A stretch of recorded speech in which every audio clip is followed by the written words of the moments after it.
اعوذ باللہ من الشیطان اللعین الرجیم بسم اللہ الرحمن الرحیم رب اشرح لی صدری ویسر لی امری واحلل عقدۃ من لسانی یفقهوا قولی ان اللہ وملائکتہ یصلون علی النبی یا ایہا الذین آمنوا صلوا علیہ وسلموا تسلیما اللہم صلی علی محمد۔ ارسال الیدین یعنی ہاتھ کھول کر نماز پڑھنا۔ اس حوالے سے ہماری گفتگو آپ کے سامنے پیش خدمت ہے۔ گفتگو سے پہلے مقدمہ، اہم نکات جو آپ کی ذہن سازی کریں گے، مائل کریں گے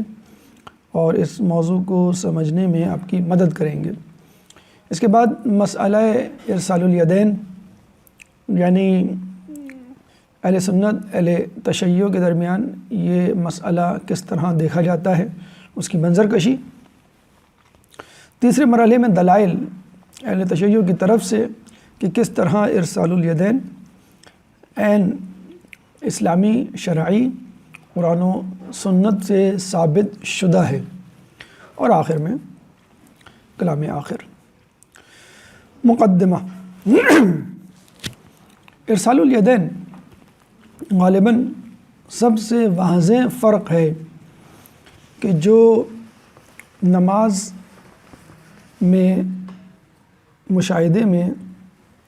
آتا ہے اہل سنت اور اہل تشیع کی عبادات میں، غالباً اس کی وجہ یہ بھی ہے کہ ایک تو نماز روزمرہ کے معمولات میں سب سے زیادہ کی جانے والی عبادت، اور خود نماز میں حالت قیام تمام ارکان سے زیادہ طوالت رکھتا ہے، یعنی ڈیوریشن وائز قیام بنسبت رکوع، سجود اور تشہد کے زیادہ دورانیہ کا عمل ہے کہ جس کو لوگ دیکھتے ہیں، شروع کا عمل ہے، لوگ نوٹ کرتے ہیں۔ چنانچہ یہ فرق واضح ترین فرق ہے اہل تسنن اور اہل تشیع کی نماز کے حوالے سے۔ ایک زمانے میں یہ بات مشہور تھی کہ کفار و مشرکین جو منافقین تھے اور دل سے اسلام نہیں لائے تھے، بظاہر اپنے آپ کو مسلمان ظاہر کرتے، تو وہ اپنے ہاتھوں میں بتوں کو رکھتے تھے۔ جب سجدے میں جاتے تو ان بتوں پر سجدہ کیا کرتے تھے، لیکن جب تحقیق کی گئی تو ہمیں کوئی ایسا واقعہ کسی بھی معتبر کتاب میں نہیں ملا۔ یہ قیاسی واقعہ یا من گھڑت داستان تو ہو سکتی ہے، لیکن کوئی حکایت یا تائید یا شواہد کے طور پہ ریفر کیے جانے والا یا بیان کرنے والا کوئی واقعہ یا روایت نہیں۔ غالباً اسی واقعے سے متاثر ہو کر علامہ اقبال نے کہا تھا، اگرچہ بت ہیں جماعت کی آستینوں میں، مجھے ہے حکم ازاں لا الہ الا اللہ۔ بہرحال اصل مسئلے کی طرف چلتے ہیں، یعنی ارسال الیدین، ہاتھوں کو حالت قیام میں کھلا رکھنا،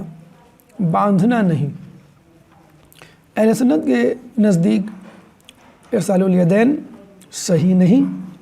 بیشتر افراد ہاتھوں کو باندھتے ہیں۔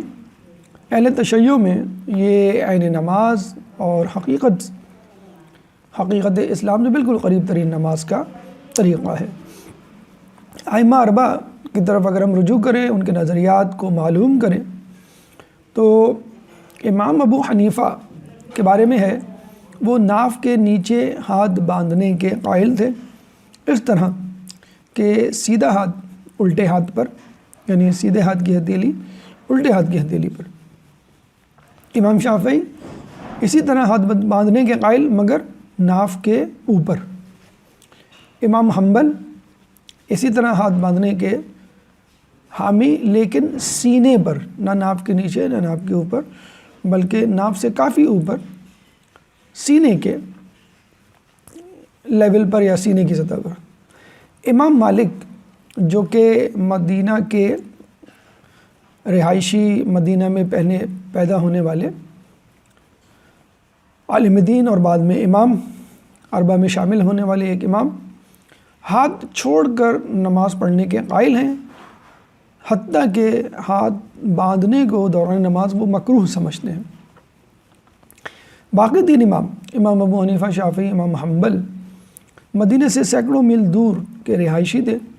امام مالک نے اپنے بزرگوں اور ان بزرگوں نے اپنے بزرگوں یعنی تابعین اصحاب رسول اور الٹیمیٹلی رسول اللہ کو جس طرح نماز دیکھ کر دیکھا پڑھتے ہوئے اسی طرح تقلید کی، تو امام مالک کا ہاتھ چھوڑ کر نماز پڑھنا اس حوالے سے بھی منطقی نظر آتا ہے کہ انہوں نے اپنے بزرگوں کو اسی طرح نماز پڑھتے ہوئے دیکھا۔ اہل حدیث جو کہ غیر مقلد کہلاتے ہیں، یعنی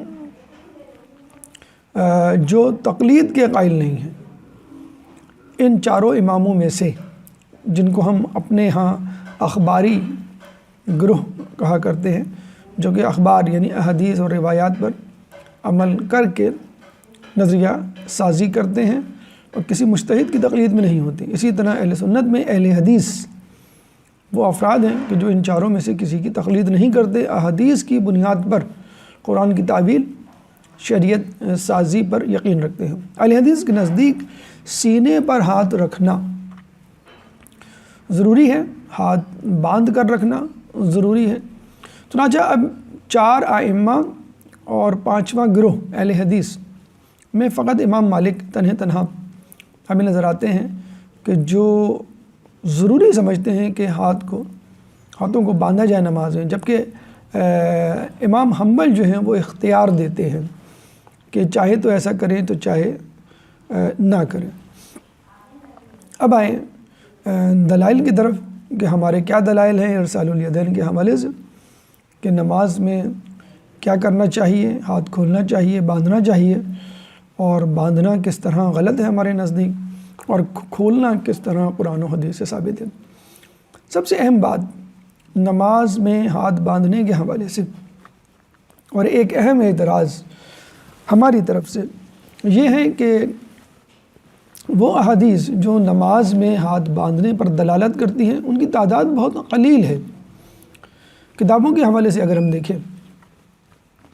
تو صحیح بخاری میں 7397 7397 میں صرف ایک حدیث سہل بن سعد کی روایت ہے کہ جو دلالت کرتی ہے کہ نماز میں ہاتھوں کو باندھنا چاہیے۔ اسی طرح صحیح مسلم 7275 7275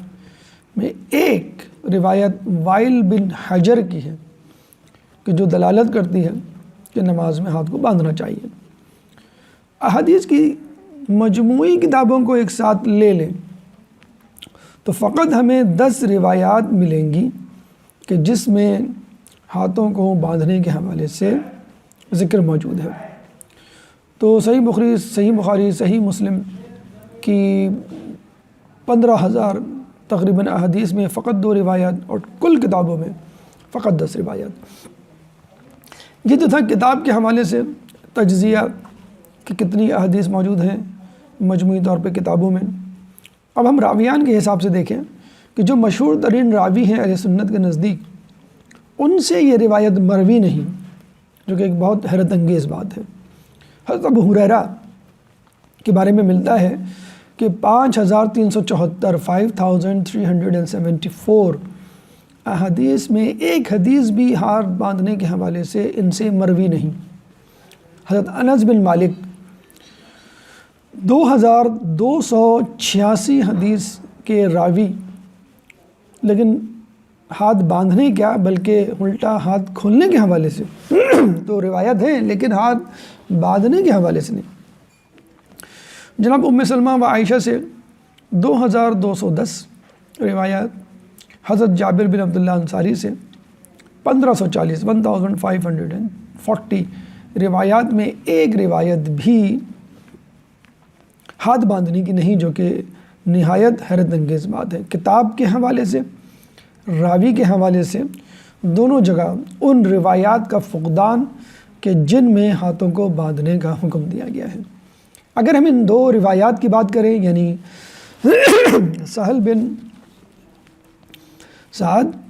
اور وائل بن حجر، جن کا تذکرہ بھی ہم نے کیا کہ جن میں صحیح بخاری صحیح مسلم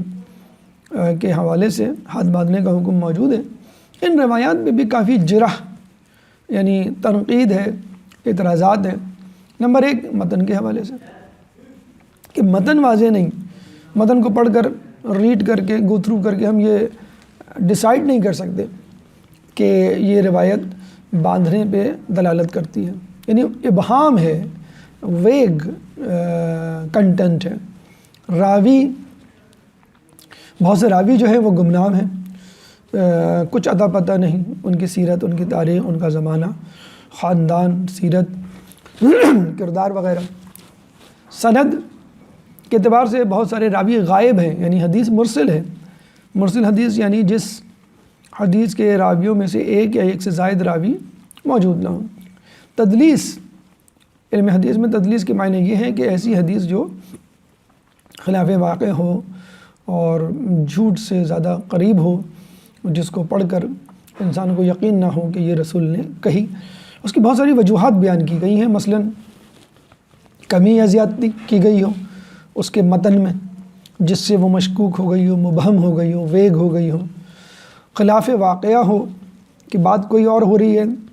اور زور کسی اور بات پہ ہے، ماحول کسی اور چیز کا بنا ہوا ہے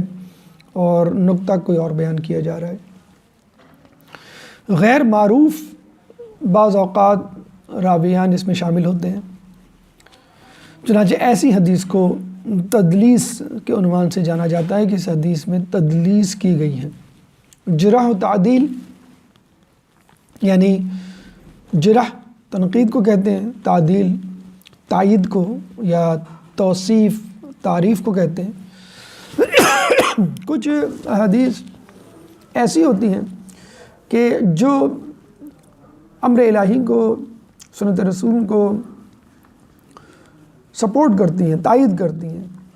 لیکن ان کے مقابلے میں کچھ ایسی حدیثیں ہوتی ہیں کہ جو اس حدیث کی مخالفت میں جاتی ہیں، اور علماء اہل حدیث محدثین کے نزدیک وہ احادیث جو کسی امر میں مخالفت کرتی ہوں یعنی کسی امر میں اس کی حمایت میں کوئی حدیث موجود ہو اور ساتھ ساتھ اس کی مخالفت میں بھی حدیث ہو، تو ہم دیکھتے ہیں کہ علماء مخالفت میں، تنقید میں اور اس کے خلاف جانے والی احادیث کو زیادہ اہمیت دیتے ہیں۔ یہ حدیث کیوں کر فلاں حدیث یا فلاں امر کے بالکل خلاف ہے۔ مثلاً ایک حدیث جو ہمارے حق میں جاتی ہے، یعنی ہمارے لیے جرح کے قابل ہے، وہ یہ کہ سنت یہ ہے کہ نماز میں ناف کے نیچے ہاتھوں پر ہاتھ رکھے جائیں۔ حضرت علی سے عجیب اور ثم العجیب، امام بہقی نے یہ روایت سنن کبریٰ میں جلد نمبر 2 اور صفحہ نمبر 31 میں کیا ہے کہ حضرت علی نے یہ کہا کہ سنت یہ ہے کہ نماز میں ناف کے نیچے ہاتھوں پر ہاتھ رکھے جائیں، اور خود امام بہقی حدیث کو بیان کرنے کے بعد یہ کہتے ہیں کہ اس کی سند ضعیف ہے۔ تو بہرحال خود حضرت علی کے زمان مبارک سے کے حوالے سے اگر کوئی ایسی حدیث جو نماز میں ہاتھ باندھنے پر دلالت کرے بہت حیرت انگیز ہے، ہمارے نزدیک ایک حدیث فقط سنن کبریٰ میں امام بہقی نے اور خود ہی اس کی تقریباً تردید بھی کر دی کہ یہ سند ضعیف لگتی ہے۔ اب یہاں ایک سوال پیدا ہوتا ہے کہ اگر ہم ان احادیث کو کہ جو نماز میں ہاتھ باندھنے پر دلالت کرتی ہیں ضعیف کہیں، تو ان ضعیف احادیث کا صحیح بخاری، صحیح مسلم یعنی صحیحین میں کیا کام؟ اس کا اعادہ، اس کا امکان اور اس کا اقرار خود امام بخاری کرتے ہیں اپنی کتاب الضعفاء میں، اور اپنے ہی راویوں پر تنقید کرتے ہوئے نظر آتے ہیں کہ جن راویوں سے انہوں نے اپنی ہی کتاب میں احادیث کو جگہ دی، یعنی اپنی کتاب صحیح بخاری میں روایت کو لکھا اور کچھ عرصے بعد یہ کہا کہ فلاں فلاں حدیث کے فلاں فلاں راوی ضعیف ہے۔ اور اس کی وجہ علماء یہی بیان کرتے ہیں کہ روایات میں امام بخاری اکابر، اماثل، اصاغر، بزرگان دین، ایک جیسے افراد اور جونیئر افراد کو نظر انداز کر دیا کرتے تھے، یعنی پرائرٹی کے حوالے سے ان میں کوئی خاص ترجیحات کے حوالے سے ان لوگوں میں کوئی خاص فرق نہیں رکھا کرتے تھے مد نظر۔ بہرحال خود اپنی کتاب الضعفاء جو غالباً صحیح بخاری کے بعد لکھی گئی، جب انہوں نے حدیث سازی یا حدیث کی روایت کے حوالے سے حدیث کو کلاسیفائی کیا، ان کی درجہ بندی کی، تو راویوں پہ جب تنقید کی تو بہت سارے راوی ایسے نکلے کہ جن کو خود انہوں نے اپنی کتاب صحیح بخاری میں جگہ دی۔ بہت حیرت انگیز بات۔ امام نسائی کے حوالے سے ملتا ہے کہ جب وہ کوئی صحیح روایت نہ پاتے تو ضعیف ہی کو نقل کر دیتے، لیکن اس کے ساتھ ساتھ احتجاج بھی رقم فرما دیتے۔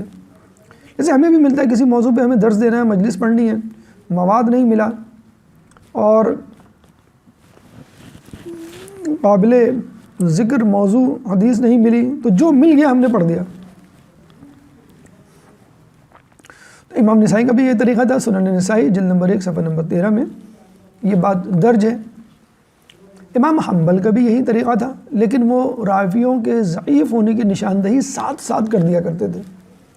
بتلا دیا کرتے تھے کہ یہ میں نے روایت لکھ دی، راوی کو بھی مذکور کر دیا، لیکن یہ راوی میرے نزدیک ضعیف ہے۔ بہت اہم سوال کہ وجہ کیا تھی کہ ان ضعیف راویوں کو، ان ضعیف احادیث کو اتنے بڑے علماء نے اپنی کتاب میں جگہ دی؟ نہایت ایک اہم سبب، ویلڈ ریزن جسے ہم کہہ سکتے ہیں، جو غالباً ہمارے یہاں بھی ہے، کہ احادیث کا ایک کثیر خزانہ ہاتھ سے نہ چلا جائے اور یہ کام بعد کے لوگوں پر چھوڑ دیا جائے کہ وہ خود تحقیق کر کے ضعیف اور حسن، قابل قبول اور ناقابل قبول متن اور حدیث میں تفریق کر سکیں۔ اگر وہ تحقیق کرنے بیٹھ جاتے ہیں کہ فلاں حدیث فلاں راوی صحیح یا غلط، تو اس میں ہی شاید اتنا ٹائم لگ جاتا کہ وہ حدیث کا مجموعہ جمع نہ کر پاتے۔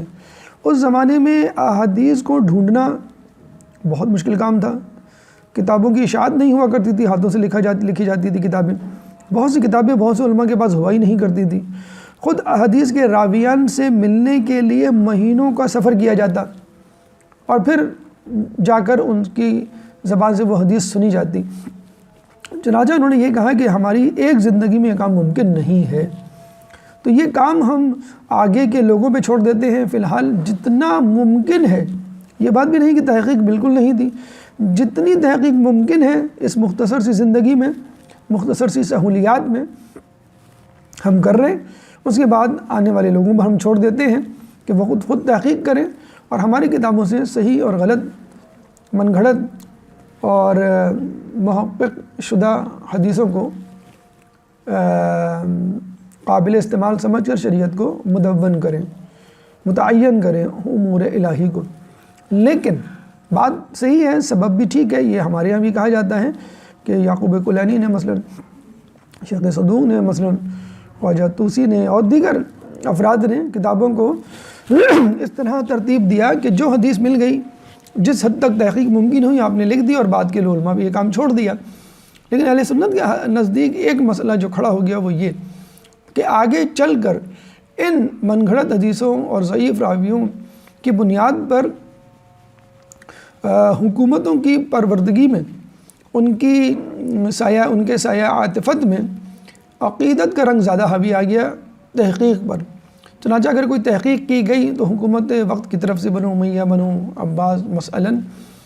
کی طرف سے حکم نامہ جاری ہو جاتا اور وہ شخص جو ہے گردن زنی قابل سزا قرار پاتا۔ چنانچہ عقیدت تحقیق پر حاوی آ گئی اور لوگوں نے سلفاء یعنی اپنے بزرگان دین اور پرانے محدثین کی درج کردہ احادیث کو ہی جو ہے وہ عقیدہ بنا لیا اور اس پہ شریعت مرتب کر دی۔ اب کوئی شخص فقہ قدیم کے خلاف کوئی دوسری حدیث بیان کرتا جو ٹکراتی فقہ قدیم کی کتابوں میں موجود حدیثوں سے، تو اس دوسری حدیث کو، ٹکرانے والی حدیث کو ضعیف سمجھا جاتا یا کم از کم اس کی تعویل کی جاتی۔ مثلا رسول اللہ نے جمع کی نمازیں، پہلے تو آپ نے کہا کہ بھئی یہ نماز جمع کرنے کی روایت ہی غلط ہے، پھر آپ نے کہا اگر صحیح بھی ہے تو کوئی وجہ ہوگی، تو اس وجہ کو بیان کر دیا گیا کہ اس خاص وجہ کے تناظر میں رسول نے ایسا کیا۔ پھر ہم دیکھتے ہیں کہ آیات قرآنی سے متعلق بھی یہی روش روا رکھی گئی کہ اگر کوئی آیت قرآنی بھی حتیٰ کہ کسی حدیث سے ٹکراتی جو کہ فقہ قدیم صحیح بخاری صحیح مسلم جیسی دیگر احادیث کی کتابوں میں موجود ہے، تو آیت قرآنی کے ترجمے مفہوم کو چھوڑ دیا جاتا ہے یہ کہہ کر کہ شاید ہم سمجھنے میں غلطی کر رہے ہیں، اور اس حدیث کو مقدم کیا جاتا کہ جو کتابوں میں موجود ہے۔ حالانکہ ثقلین ہمارے ہاں اس طرح کی تشریح ہے ثقلین کے حوالے سے کہ اطرد اور قرآن،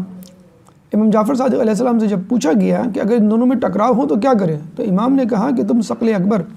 یعنی قرآن کو لے لو اور یہ سمجھ لینا کہ یہ بات ہم نے کی ہی نہیں۔ بہت خوبصورت بات۔ لیکن یہاں پر یعنی اہل تسنن کی یہاں روش تھوڑی سی غلط راہوں پہ کچھ لوگوں کے ہاتھوں آ کر درباری ملاؤں کے ہاتھوں بگڑ گئی کہ بنو امیہ بنو عباس کے حکمرانوں کو خوش کرنے کے لیے بہت ساری غلط تعویلیں گڑھنی شروع کر دی گئی۔ آیت قرآن کے بعد تاریخ پر بھی یہی حربہ آزمایا گیا۔ تاریخ ابن خلدون اس بات کی گواہ ہے، اور اس کا بنیادی نقطہ تاریخ ابن خلدون کا، مقدمہ تاریخ ابن خلدون کا یہ ہے کہ جو تاریخی واقعہ ہمارے عقائد سے ٹکرائے اس واقعے کو چھوڑ دیا جائے۔ حالانکہ واقعہ راوی حدیث آپ کا عقائد بنائے گی، نہ کہ خود عقیدہ تحقیق کے لیے میزان سمجھا جائے گا۔ عقیدہ بعد میں آنا چاہیے، تحقیق پہلے۔ امام ابو الحسن کرخی نے اصول فقہ میں فتویٰ نمبر 28 میں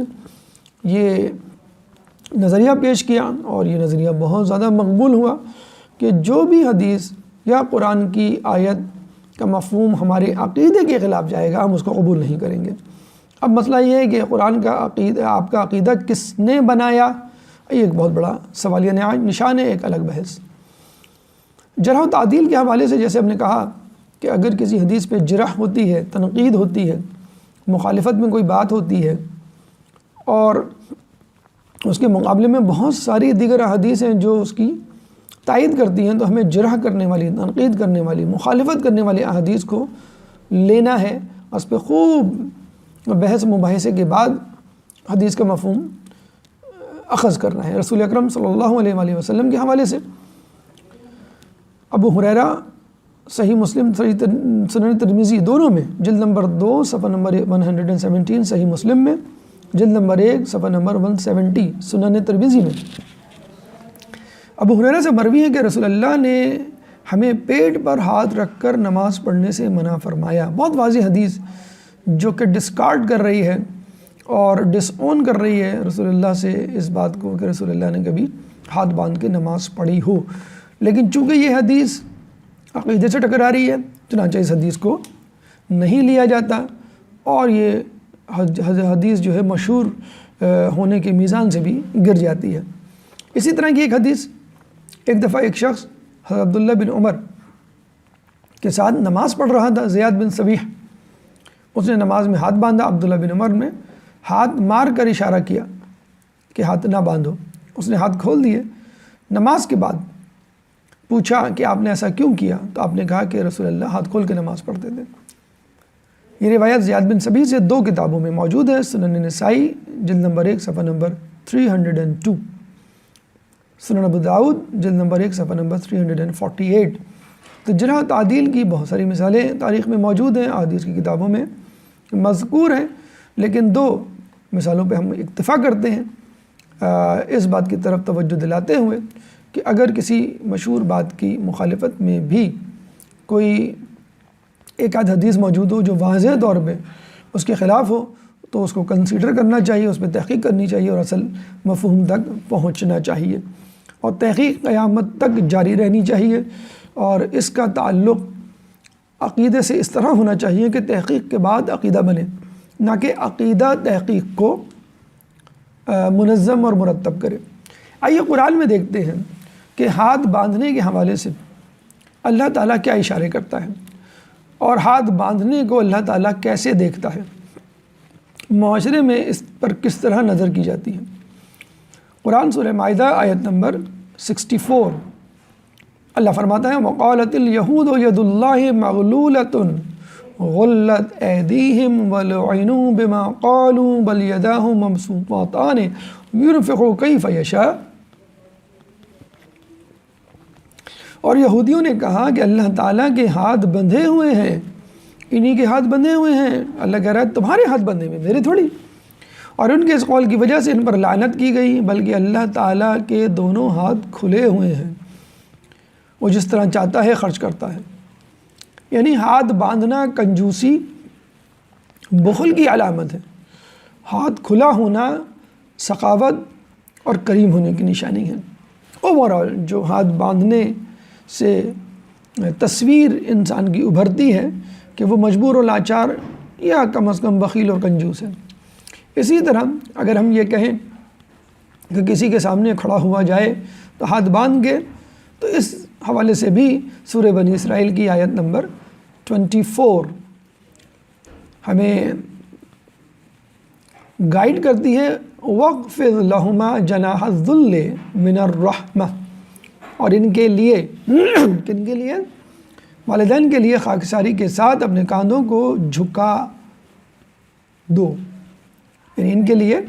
خاکساری کے ساتھ اپنے کاندھوں کو جھکا دینا، یہ ہے طریقہ کار فرما بردار اولاد کا۔ جب ہم کہتے ہیں کاندھوں کو جھکا دینا، جناح الذل یعنی خاکساری کے ساتھ کاندھوں کو جھکا دینا، اس میں ضروری ہے کہ آپ کے ہاتھ کھلے ہوئے ہوں، لٹکے ہوئے ہوں، بندھے ہوئے نہ ہوں۔ چنانچہ اگر ہم ادب و احترام کی بات کریں، چاہے خدا کے سامنے چاہے کسی کے سامنے، تو ہمارے ہاتھ کھلے ہوئے ہونے چاہیے، کندھے جھکے ہوئے ہونے چاہیے، سینہ تان کے نہیں، اور کندھے اچکا کے کھڑے ہونے کا انداز نہیں اپنانا چاہیے۔ نہ صرف انسانوں میں بلکہ حیوانات میں، پرندوں میں بھی یہ روش اللہ تعالیٰ دیکھنا چاہتا ہے۔ نیچرلی، فطری طور پہ پرندوں کو اللہ نے تسبیح کے لیے پیر پھیلانے کا حکم دیا ہے۔ الم تر ان اللہ یسبح لہ من فی السماوات والارض والطیر الصافات، سورہ نور آیت نمبر 24 اللہ فرماتا ہے کیا تم نے نہیں دیکھا کہ اللہ کے لیے زمین و آسمان کی تمام مخلوقات اور فضا کے پرندے پر پھیلائے سب اس کی تسبیح کر رہے ہیں۔ یعنی پرندوں کو بھی اللہ تعالیٰ نے اس طرح فطرت اللہ التی فطر الناس علیہا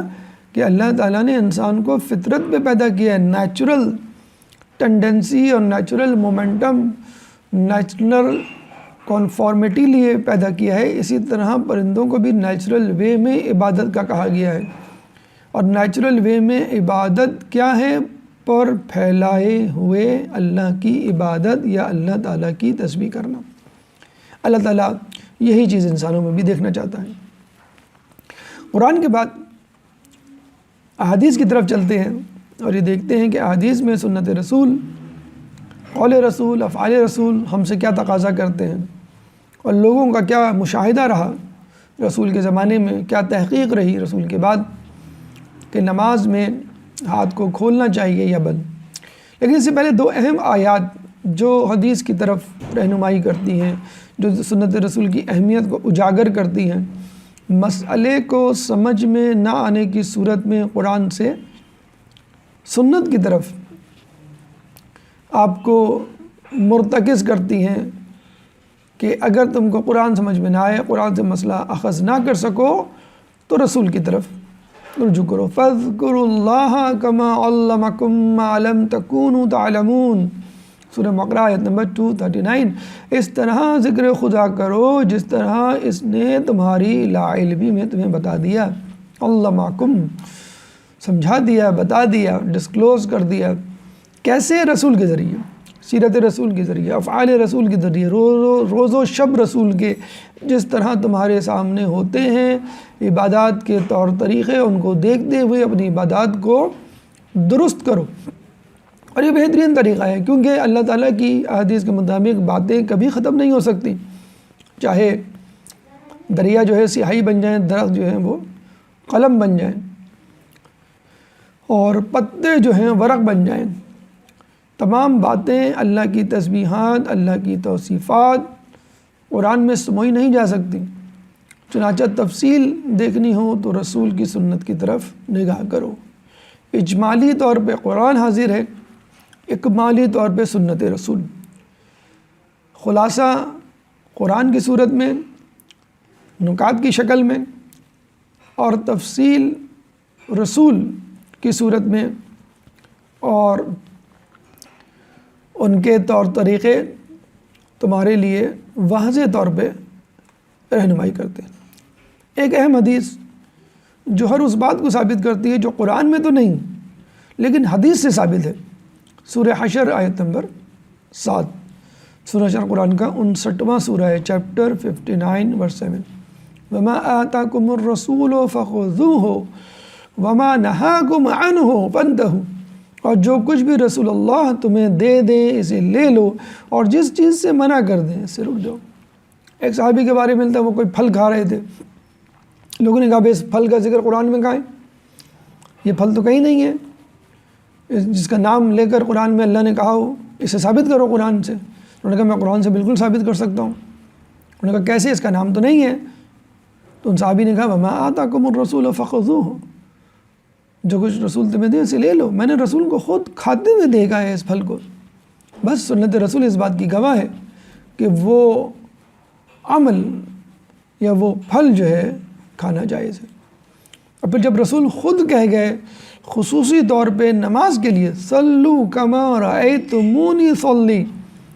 نماز ایسے پڑھو جیسے تم مجھے نماز پڑھتے ہوئے دیکھتے ہو۔ تو نماز جیسی اہم ترین عبادت کو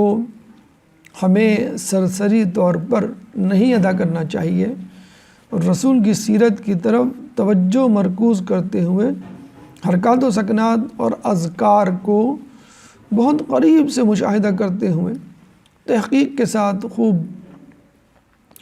تفصیل کے ساتھ مشاہدہ کر کے اس کو اپنانا چاہیے۔ ایک قولی حدیث تفصیل نماز کے حوالے سے کنز العمال، اہل سنت کی بہت اہم کتاب، جس میں اہم ترین صحیح ترین احادیثوں کو سیاہ ستہ سے، چاہے وہ صحیح بخاری سے ہوں، صحیح مسلم سے ہوں، ترمذی سے ہوں، نسائی سے ہوں، ابن داؤد، ابن ماجہ سے ہوں، جمع کر دی گئی۔ کنز العمال جلد نمبر 4 صفحہ نمبر 93 کہ اس حدیث میں تفصیل کی گنجائش نہیں۔ مختصراً یہ کہ تکبیر سے لے کے سجدے تک، قیام سے لے کے تشہد اور سلام تک، نماز کے ایک ایک رکن کی تشریح اور منظرکشی رسول اللہ نے اپنے قول سے کی کہ تکبیرۃ الاحرام کیسے کہنی چاہیے، قیام کیسے کرنا چاہیے، قرأت میں الفاظ کیسے ادا ہوں، رکوع میں جسم کیسا ہو، ہاتھ کہاں ہوں، سجدے میں پیشانی کہاں ہوں، پیر کہاں ہوں۔ لیکن اس پوری تفصیل میں قیام میں ہاتھ باندھنے کا کہیں ذکر نہیں۔ اس سے بھی اندازہ ہوتا ہے کہ اگر قیام میں ہاتھ باندھنا ہوتا تو رسول اللہ قیام میں ہاتھ باندھنے کی ضرور تفصیل بیان کرتے یا اشارہ کرتے۔ فعلی حدیث در تفصیل نماز باروایت ابو قتادہ، اس میں بھی قیام سے لے کے سلام تک تمام تر تفصیلات موجود ہیں۔ جیسے ہم نے کہا کہ تکبیرۃ الاحرام میں کس طرح ہاتھوں کو کانوں تک لے جایا جائے، کس طرح واپس لایا جائے، رکوع کیسے کیا جائے، ہاتھ کہاں پر ہوں، سجدہ کیسے کیا جائے، پیشانی کہاں ہوں، پاؤں کہاں ہوں، سلام تشہد، ہر غرض ہر جگہ حرکات و سکنات بشمول اذکار ڈیٹیل موجود ہے۔ لیکن قیام میں ہاتھ باندھنے کا کہیں تذکرہ نہیں۔ جامع ترمذی جلد نمبر 1 صفحہ نمبر 151، صحیح بخاری جلد نمبر 1 صفحہ نمبر 385، سنن ابن داؤد جلد نمبر 1 صفحہ نمبر 291 پر یہ حدیث موجود ہے۔ قولی اور فعلی حدیث دونوں اس بات کی گواہ ہیں کہ رسول اللہ نے نہ اپنے قول سے نہ اپنے فعل سے اس بات کو ثابت کیا کہ نماز میں قیام کے دوران ہاتھ کو باندھنا چاہیے، کہیں نہیں ملتا ہمیں۔ باروایت حضرت معاذ بن جبل ایک اور حدیث جس میں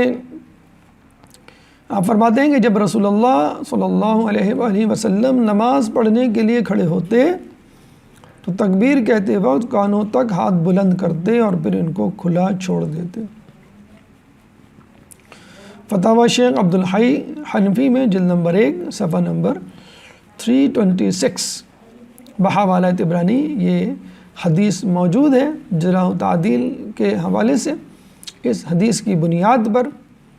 ارسال الیدین یعنی ہاتھ کھول کر نماز پڑھنے کے حوالے سے مضبوط دلیل دی جا سکتی ہے، لیکن پھر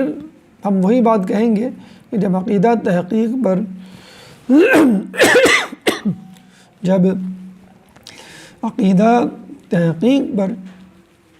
غالب آ جائے تو پھر آدمی اصل بات کو ہاتھ سے چھوڑ دیتا ہے اور اپنے آباء و اجداد کی روش پر برقرار رہتا ہے۔ حال ہی میں انسائکلوپیڈیا از ڈاکٹر محمد رواز قلیجی مشہور عرب محقق نے کئی جلدوں پر مشتمل یہ انسائکلوپیڈیا ترتیب دیا ہے۔ 8 جلدیں اس کی ترجمہ ہو کے آ چکی ہیں اردو میں۔ دوسری جلد میں جس کا نام ہی انہوں نے فقہ عمر رکھا ہے، اس جلد میں خلیفہ دویم کی فقہ یعنی وہ فقہی احکامات جو آپ سے منسوب ہیں ڈائریکٹلی انڈائریکٹلی بلا فصل یا بلا فصل یا بالواسطہ یا بالواسطہ درج ہے۔ ہاتھوں کو باندھنے کے حوالے سے یا کھلے رہنے کے حوالے سے آپ لکھتے ہیں نماز شروع کرتے وقت حضرت عمر اپنے دونوں ہاتھوں شانوں تک بلند کرتے پھر نیچے کر لیتے،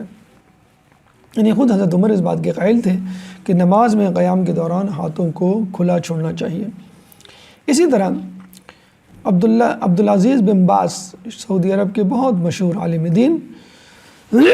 پچھلے صدی میں کہ جن کا قول نظریہ بن چکا ہے کچھ اہل سنت مسلمانوں کے درمیان، اپنی مشہور کتاب مقالات و فتاوی شیخ عبدالعزیز بن باز صفحہ نمبر 238 میں فتویٰ لکھتے ہیں جو ایک سوال کی صورت میں ان سے پوچھا گیا کہ کیا نماز میں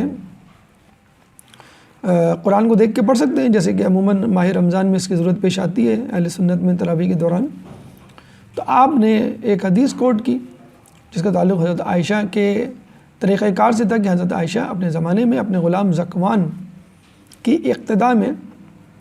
نماز پڑھتے، یعنی ذکوان جو ہے وہ امام بنتا اور وہ قرآن کو ہاتھ میں لے کے نماز کے دوران قرآن کو دیکھ کے پڑھتا، یعنی وہ حافظ نہیں تھا۔ تو جب آپ قرآن کو ہاتھ میں لے کر پڑھیں گے تو یقیناً آپ کا کم از کم ایک ہاتھ تو کھلا رہ جائے گا۔ تو اس سے بھی ظاہر ہوتا ہے کہ جناب عائشہ بھی اور ان کا غلام ذکوان بھی، اور اس سے پہلے جیسے ذکر کیا حضرت عمر بھی، نماز میں قیام کے دوران ہاتھ کھلے رکھنے پر متفق تھے۔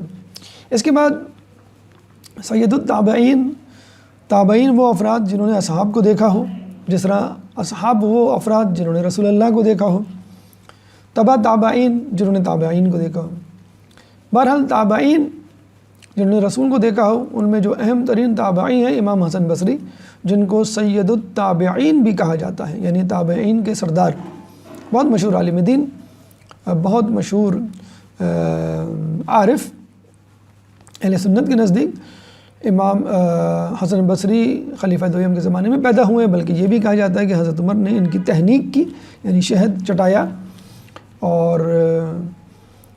امام حسن بصری اصحاب کے درمیان پلے بڑھے۔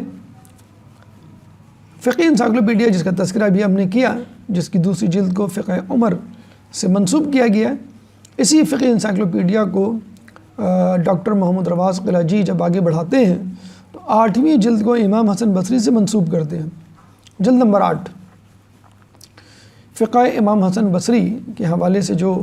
منسوب ہے اس میں آپ لکھتے ہیں نمازی قیام کے دوران، یعنی امام حسن بصری کا جو طریقہ ہے اس کے بارے میں آپ رقم تراز ہیں کہ نمازی قیام کے اندر دونوں ہاتھ چھوڑے رکھے گا اور اپنے سینے پر نہیں باندھے گا۔ امام حسن بصری اسی طرح کیا کرتے تھے، یعنی امام حسن بصری کا طریقہ بھی یہی تھا، یعنی بہت بات تک یہ بات چلی ہے رسول کے زمانے میں، حضرت عمر کے زمانے میں، پھر حضرت عمر کے بعد امام حسن بصری کے زمانے میں بھی یہی روش تھی کہ نماز میں قیام کے دوران ہاتھ کھلے رکھے جائیں۔ اب جب ہاتھ باندھنے اور ہاتھ کھلے رکھنے کی احادیث کی مختلف طریقوں سے متضاد احادیث جمع ہو گئیں تو شبلی نعمانی اس مسئلے کو حل کرتے ہوئے نظر آتے ہیں اور ایک ملا جلا، ایک ایوریج، ایک معتدل رویہ اختیار کرتے ہیں، اعتدال پسندی پر منحصر روش کو پیش کرتے ہیں کہ نماز میں ہاتھ باندھا بھی جا سکتا ہے، نماز کو ہاتھ کھول کر بھی پڑھا جا سکتا ہے، ہاتھ سینے پر بھی باندھے جا سکتے ہیں، بالائے ناف بھی، جیسے ہم نے تذکرہ کیا کہ نماز میں ہاتھ کھلے بھی رکھ سکتے ہیں امام مالک کے نزدیک، بندھے بھی رکھے جا سکتے ہیں جیسے امام ابو حنیفہ اور دیگر امام حنبل، امام شافعی۔ پر ان تینوں میں جو طریقہ ہے ناف کے نیچے، ناف کے اوپر، سینے کے اوپر، تو شبلی نعمانی کہہ رہے ہیں ہاتھ کھول بھی دیں کوئی حرج نہیں، ہاتھ باندھ بھی لیں کوئی حرج نہیں۔ ہاتھ باندھتے ہوئے ان کی پوزیشن یعنی ناف کے نیچے، ناف کے اوپر، سینے کے اوپر رکھیں تو بھی کوئی فرق نہیں۔ پھر آگے کہتے ہیں آمین زور سے پڑھیں یا آہستہ پڑھیں تو بھی کوئی فرق نہیں، آہستہ سے پڑھیں زور سے پڑھیں ایک ہی بات ہے۔ پھر آگے وہ لکھتے ہیں غرض کے بعض امور کے سوا کسی خاص طریقے کی پابندی ضروری نہیں، نماز کو مختلف طریقے سے پڑھا جا سکتا ہے۔ کیونکہ مختلف اماموں نے مختلف صورتیں اختیار کی۔ اب بحث یہیں پہ ختم ہو جانی چاہیے کہ ارسال الیدین جائز ہے یا نہیں، نماز میں ہاتھ باندھنا چاہیے یا نہیں، کیونکہ مختلف روایات مختلف ائمہ سے ثابت ہیں اور ان پہ نظریات بھی بن چکے ہیں۔ عالم اہل حدیث علامہ وحید الزماں، جیسے کہ آپ کو بتلایا گیا،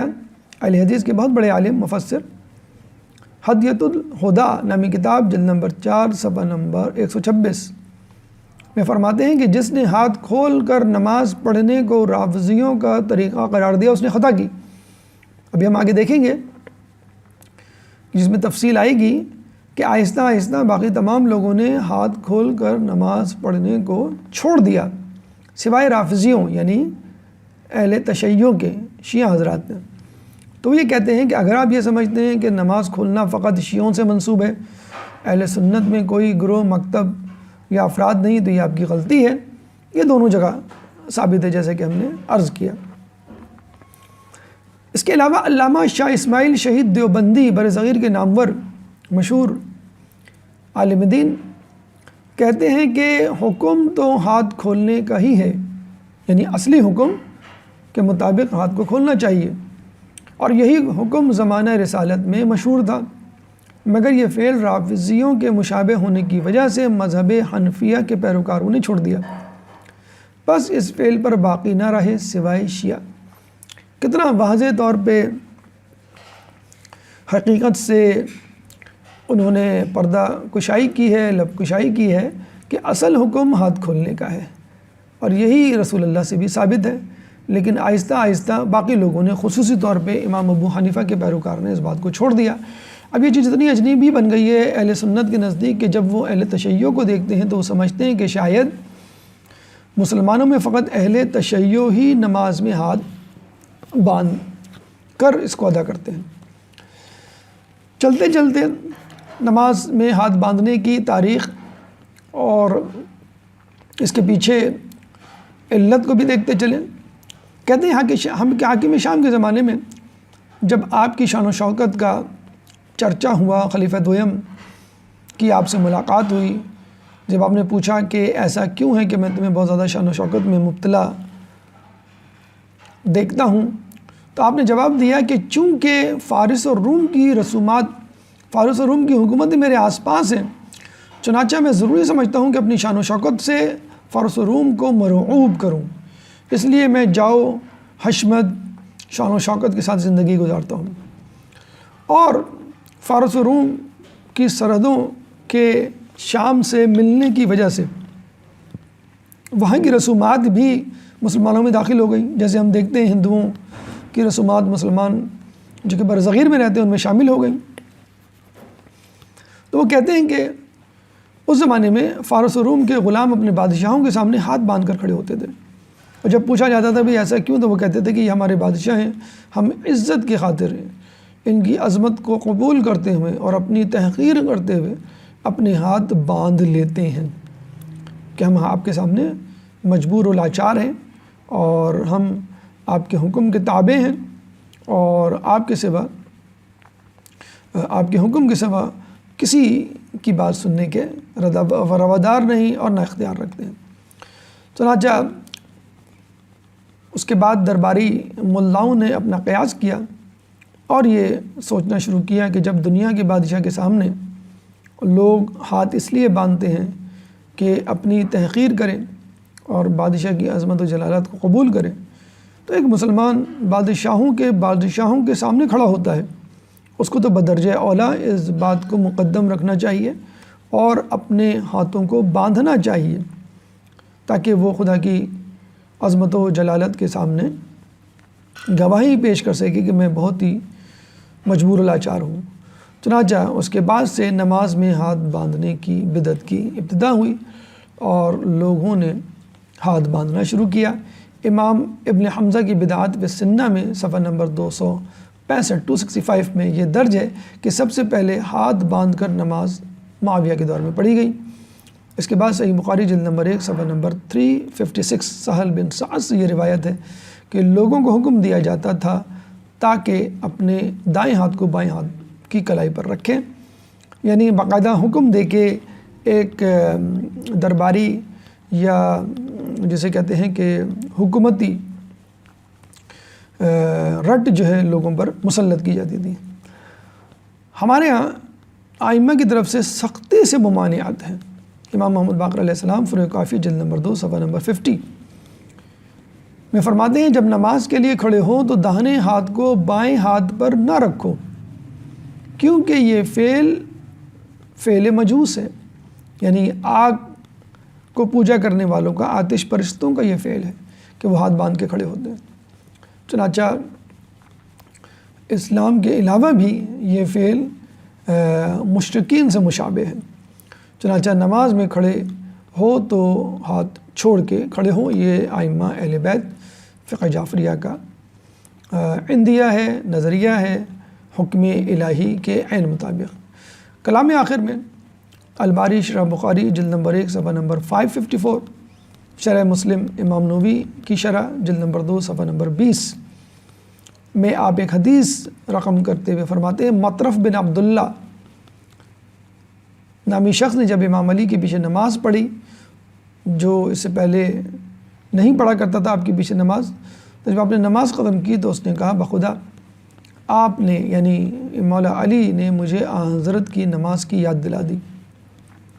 اور یہ حقیقت ہے، مولا علی کی نماز اگر رسول اللہ کے قریب ترین نماز نہیں ہوگی تو پھر کس کی نماز ہوگی؟ اسی لیے ہم دیکھتے ہیں حدیث ثقلین ہمیں اس بات کی یاد دہانی کرواتی ہوئی نظر آتی ہے کہ کتاب اللہ کو اطرت کے بغیر نہیں سمجھنا۔ انی تارکن فیکم الثقلین کتاب اللہ و عطرتی ما ان تمسکتم بہما لن تضلوا بعدی ابدا۔ کچھ الفاظوں کے فرق کے ساتھ مختلف کتابوں میں بشمول اہل سنت کی احادیث کی کتابیں یہ حدیث موجود ہے۔ غدیر قوم پر یہ حدیث پڑھنے کے بعد رسول اللہ نے اہل بیت کے لیے دعا بھی کی تھی، علی کے لیے کہا تھا کہ جو علی سے دوستی رکھے، جو اہل بیت سے دوستی رکھے، اللہ تو اس سے بھی دوستی رکھ، محبت رکھ۔ برملا اس حدیث میں رسول اللہ نے یہ اعلان کر دیا کہ میں تمہارے پیچھے 2 گراں قدر چیزیں چھوڑے جا رہا ہوں، کتاب اللہ اور میری عطرتی۔ جو شخص بھی ان سے تمسک اختیار کرے گا، اپنے دامن کو جوڑے گا، لن تضلوا بعدی ابدا، وہ کبھی بھی گمراہ نہیں ہوگا۔ چنانچہ کتاب اللہ کو سمجھنے کے لیے عطرت اور عطرت سے منسوب احادیث، روش، کردار، سیرت، افعال، اقوال کو لے لینا چاہیے اور جو ان سے ہٹ کر ہو اس کو چھوڑ دینا چاہیے۔ عطرت یعنی اہل بیت، ائمہ طہار، ائمہ اثنا عشری سے ہٹ کر اگر کوئی حدیث ہمیں کسی شخص سے منسوب ہوتے ہوئے نظر آئے، چونکہ وہ غیر معصوم ہیں، ہمیں چاہیے کہ اس حدیث کو چھوڑ دیں۔ اور اس کا پریکٹیکل امپیکٹ، عملی مظاہرہ مولا علی نے کیا کہ جب ایک شخص نے ان کے پیچھے نماز پڑھی تو بے اختیار کہہ اٹھا کہ یہ وہ نماز ہے کہ جو رسول اللہ پڑھا کرتے تھے، یہ وہ نماز ہے کہ جس نے مجھے رسول اللہ کی یاد دلا دی۔ اللہ تعالیٰ سے دعا ہے کہ ہمیں نماز کو اس طرح پڑھنے کی توفیق دے کہ جس طرح رسول اللہ پڑھا کرتے تھے۔ خدا تعالیٰ سے دعا ہے کہ نماز کے اذکار، حرکات و سکنات اسی طرح ادا کرنے کی توفیق دے جس طرح فطرت نے ہمیں سکھائی۔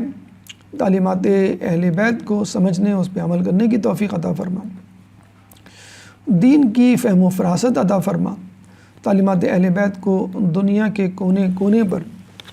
لے جانے کی، پھیلانے کی توفیق عطا فرما۔ جو لوگ پریشان حال ہیں ان کی پریشانی کو دور فرما۔ جو بے روزگار ہیں ان کو رزق حلال عطا فرما۔ جو با روزگار ہیں ان کے روزگار میں برکت عطا فرما۔ جو مقروض ہیں ان کے قرضوں کو ادا فرما۔ جو زندان میں ہیں ان کو رہائی عطا فرما۔ جو سفر میں ہیں ان کو منزل عطا فرما۔ جو گمشدہ ہیں ان کو ان کے پیاروں سے ملا۔ دنیا میں مسلمان جہاں جہاں ظلم و ستم کا نشانہ بنے ہوئے ان سے ظلم و ستم کو دور فرما۔ کرونا اور اس جیسی دیگر بیماریوں سے مومنین بالخصوص اور تمام مسلمانوں کو دور فرما۔ امام کے ظہور میں تعجیل فرما۔ ہمیں ان کے انصار و اعوان میں شامل فرما۔ ربنا تقبل منا انک انت السمیع العلیم وتب علینا انک انت التواب الرحیم برحمتک یا ارحم الراحمین۔